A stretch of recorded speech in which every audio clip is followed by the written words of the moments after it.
Aqui é o aluno Luiz Gustavo Pinheiro Sela, da turma B de Ovino e Caprino Cultura.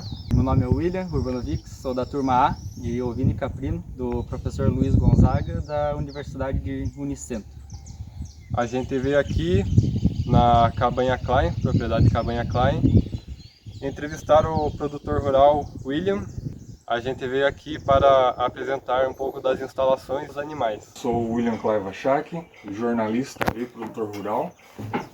Sou presidente da Associação Caprivir, aqui de Virmonte e região. A propriedade aqui ela está localizada em linha Lagoa Bonita, a 5 quilômetros do centro do município de Virmonte. A área total aqui que eu tenho para a criação de caprinos e ovinos é de 2 alqueires, né? E os demais é para lavoura. O número de animais que você cria e a raça.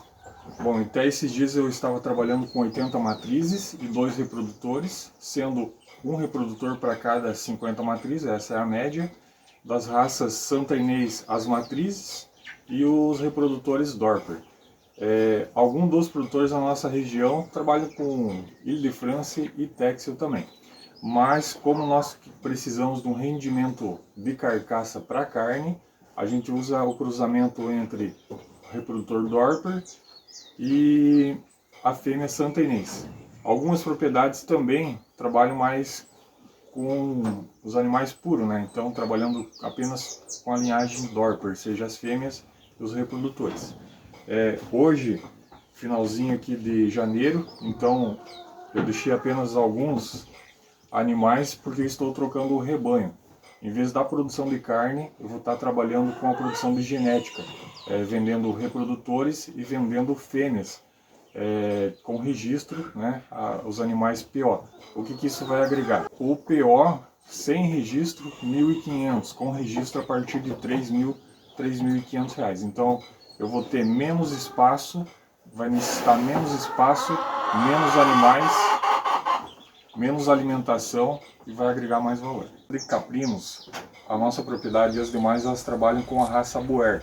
Então, com o passar do tempo, foi a Caprivir hoje e os sócios juntos dela estão no mercado desde 2006 e com o passar do tempo eles foram vendo que essa raça ela tem mais rendimento de carne, de carcaça então das demais raças. Então, os Boer não tem cruzamento com outra raça. Para se ter um produto final aí é trabalhado com animais puros, né, de origem. Então, quanto às instalações, existe várias formas de adaptar. Existem produtores que têm barracões abertos, né, só com as paredes e feito a cama, onde os animais ficam, né, que é o próprio feno que vai fazendo essa cama. É importante fazer a limpeza também a cada 6 meses, né? Importante também que consiga entrar com o trator, com a raspa ou plataforma para fazer essa limpeza, que fica mais fácil, né? Do que tá lá na picareta. E a parte aqui do aprisco de madeira, quando for construir, é importante que consiga entrar com o trator embaixo para facilitar a tua vida, a vida do produtor aí na hora da limpeza. E aqui em Virmonte tem propriedades que eram suinocultores, reutilizaram essas instalações, dando uma modificada por dentro e também serve então como um abrigo para os animais. Manejo alimentar dos ovinos. Bom, então a parte da alimentação, em parceria com a Caprivir e com a empresa Rumo, a gente desenvolveu algumas formulações, seja para matriz, seja para reprodutor, ou seja para engorda e também para os pequenos que entram no CRIP. O CRIP é o local onde é isolado, onde as fêmeas não conseguem comer daquela ração e vai estar entrando só os filhotinhos, né, que ainda estão mamando e estão iniciando a fase de alimentação. Então a ração mais comum utilizada é desenvolvida por nós. Por que desenvolvida por nós? Para redução de custo. Então a gente utiliza a quiréria, 76 kg de quiréria, 25 kg de farelo de soja, utiliza 4 kg de núcleo. O núcleo ele é um produto preparado pela Caprivir, que foi desenvolvido com valor menor também, então o núcleo, e alguns colocam aquele calcário preto, né, nessa mistura. Aí faz a batida e conforme, como eu falei, se é para o reprodutor, se é para a fêmea, se é para o filhotinho lá, em média de 350 gramas por dia esses animais têm que ingerir.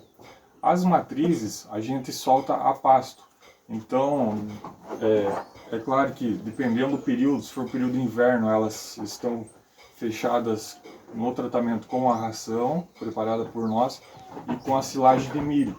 A gente tem silagem embalada a vácuo e também alguns produtores utilizam no silo, né, fechado dentro do buraco. Então as fêmeas elas vão a pasto, nós temos as pastagens aruana, que é a própria para caprinos e ovinos, alguns utilizam tifto, é utilizado também o feno de tifto, que é dado para as fêmeas e para os reprodutores, e uma nova pastagem aí que vem sendo utilizada para caprinos, ovinos, gado de leite, gado de corte e equinos, que é uma nova pastagem da Dona Ema.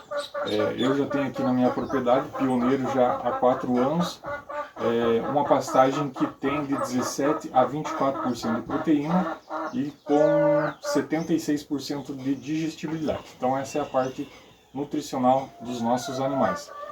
Não posso esquecer que a parte dos saleiros, né, os coxos onde a gente coloca o sal, sempre tem que estar à vontade, tem que estar ali o sal mineral. Quanto à sanidade então do local, dos animais, a parte de higienização do local é muito importante. Caso não tenha feito corretamente, aí vem as doenças, tanto para caprinos como ovinos, e a principal delas é a verminose. Então é fundamental a limpeza dos bebedouros, a gente vai estar mostrando aí como que faz, e bebedouros principalmente a cada 3 dias lavar. Pega uma esponja de louça, sabão neutro e lava bem. Tem propriedades que lavam todo dia, então vai depender de você. Os coxos e os bebedouros, sempre eles têm que estar para o lado de fora. Por quê? Porque o animal ele vai defecar. Então, aí vem a tal da verminose. Os coxos também é muito importante, como a altura e também estar instalados para o lado de fora, a ovelha ela é tranquila, ela não vai ficar subindo nas instalações. Agora o cabrito, como vocês puderam ver, né, lá ao fundo, não tem o lugar que não suba, né? Então, se o coxo não estiver adequado para caprinos, ele vai ficar em cima da comida e aí vem a verminose, né? Então, dentro das instalações também existem apriscos, né? Como esse que a gente está, que é o ripado. Então, a limpeza deles, pelo menos a cada 6 meses, deve ser feito. É interessante jogar um cal virgem, isso quando os animais não estiverem, para estar matando ovos e larvas, e tem a parte de mosquitos também. Então, jogar um cal virgem em todas as instalações. Outra coisa importante que a gente utiliza também é a tal da vassoura de fogo, né? Então, ter muito cuidado se as instalações são de madeira, e passar para essa vassoura de fogo após a limpeza do aprisco ou do ambiente. Antigamente, os caprinos ou ovinos, eles eram criados soltos, né? Não tinha, dormia no tempo, dormia na chuva, dormia debaixo de árvores, né? Hoje se tem esse cuidado, então todo final de tarde recolher os animais. Tem propriedades que com chuva, por exemplo aqui a gente não solta com chuva os animais para fora. Então as coisas mudaram, as técnicas melhoraram e aí a gente tem um resultado na produção. Bom, então a parte de reprodução, como que funciona? No início eu comentei que a gente utiliza as fêmeas Santa Inês cruzando com Dorper, ou algumas propriedades têm Dorper. É claro que tem algumas propriedades que trabalham com Ile de France, Texel e demais raças. Mas por que a gente trabalha focado na Santa Inês e no Dorper? Porque o cruzamento da Santa Inês e Dorper, que é o rendimento de carcaça que a gente buscou, nós vamos ter em 2 anos 3 crias.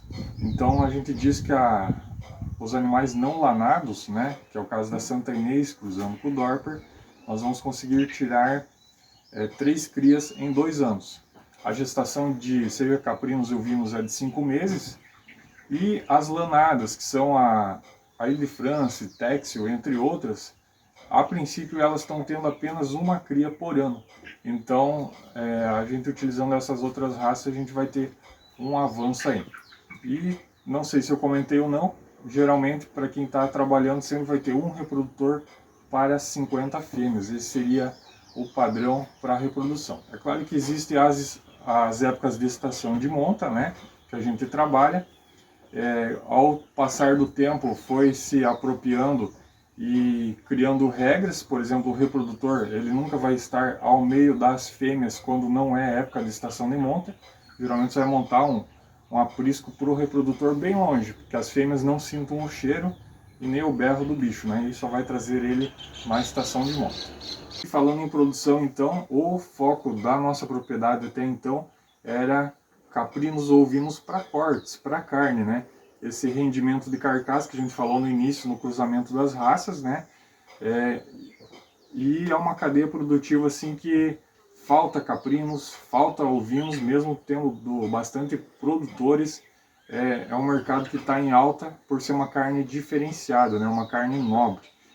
Hoje a gente vai ter em Vermont a sala de cortes, né? Então uma coisa que vai agregar mais renda ainda para os produtores. Em vez de entregar vivo, como a gente fazia, o peso vivo, nós vamos estar entregando as partes ali, os cortes nobres embalados a vácuo, destino afora aí do nosso município. Então o objetivo da propriedade aqui até então era corte, né? Carne, comercialização de carne. E a gente vai migrar agora para a parte de raça, de genética, vender caprinos ou ovinos com genética, com registro para produção, né, de reprodutores e matrizes.